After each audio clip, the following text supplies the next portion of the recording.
ব্লগটো আৰম্ভণি কৰিছোঁ। এতিয়া ৰাতিপুৱা 9টা বাজিছে। মই গা পা ধুই গোসাঁই ঘৰত সোমাই এতিয়া এয়া ব্ৰেকফাষ্ট কৰিবলৈ লৈছোঁ। এই ব্ৰেকফাষ্টত কালজিৰা দিয়া পৰঠা, কাবলি বুটৰ ঘুগনি আৰু একাপ চাহৰ সৈতে মই প্ৰথম আৰম্ভণিটো কৰিছোঁ। কেনেকুৱা লাগিছে বাৰু এই কালজিৰা দিয়া পৰঠা? খাবলৈতো ভালেই হৈছে।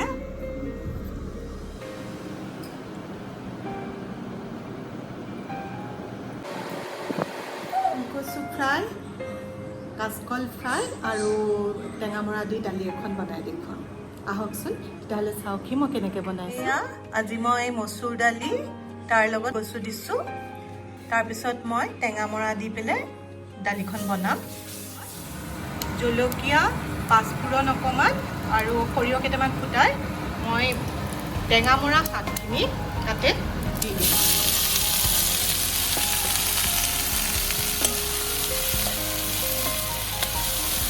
অকণমান ভাজি ল'ব লাগিব, যাতে অকণ ভাজি দিম।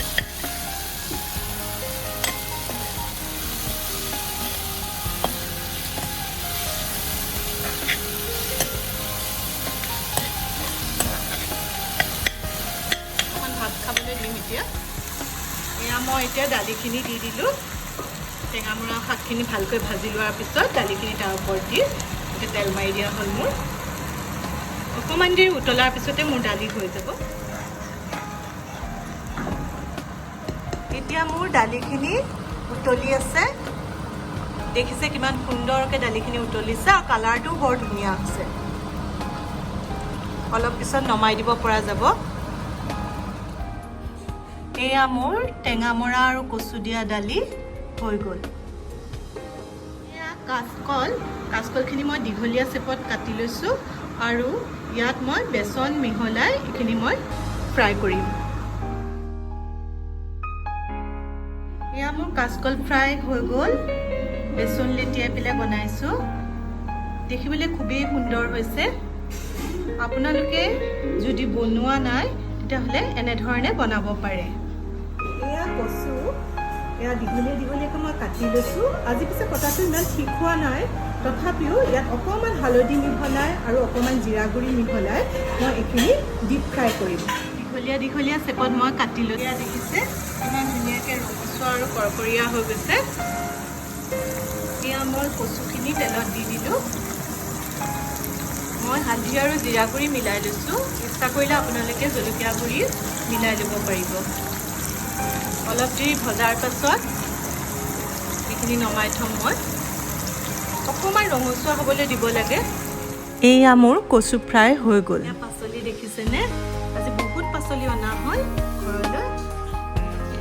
সতেজ পাচলি দেখি ৰ'ব নোৱাৰিলোঁ। এয়া লৈ আনিলোঁ।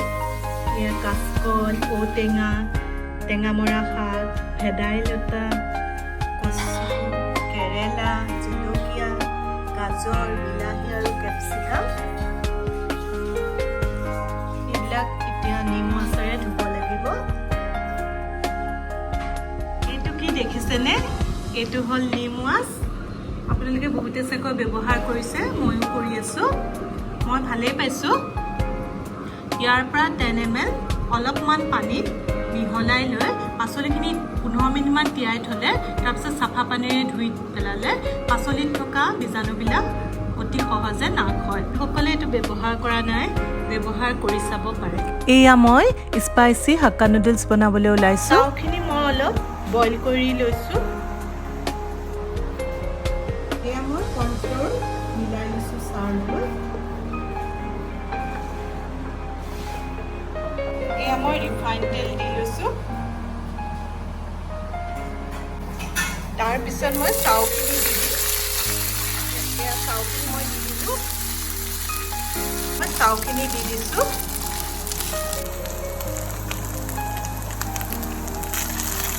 অলপমান ভাজি ল'ব লাগিব। অকণমান ৰঙচুৱাকৈ ভাজি ল'ব লাগিব। দি দিছোঁ।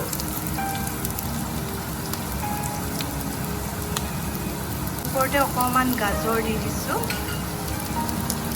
লগতে কেপচিকামো দি দিছোঁ। এইখিনি ভালদৰে মই ভাজি ল'ম।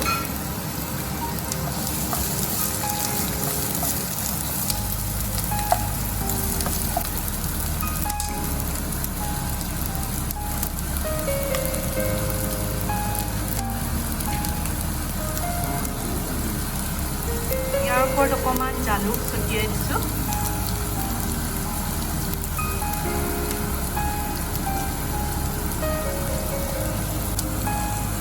অকণমান চেনি আৰু লগতে অকণমান নিমখো দি দিম।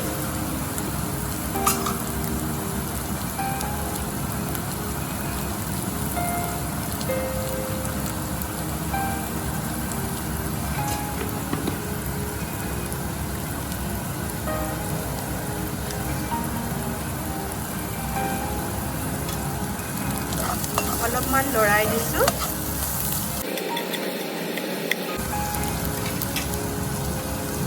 তাৰ ওপৰত মই অকণমান চয়া চচ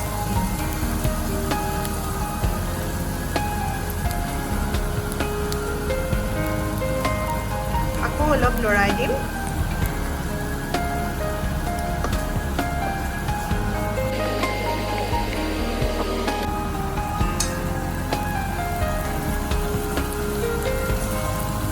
অকণমান টমেটো চচো দিম।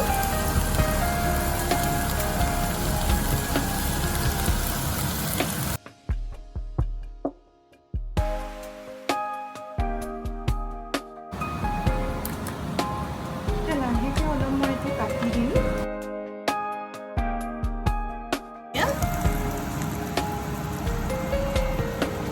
এতিয়া মই ইয়াৰ ওপৰত চাউখিনি লাহেকৈ দি দিম।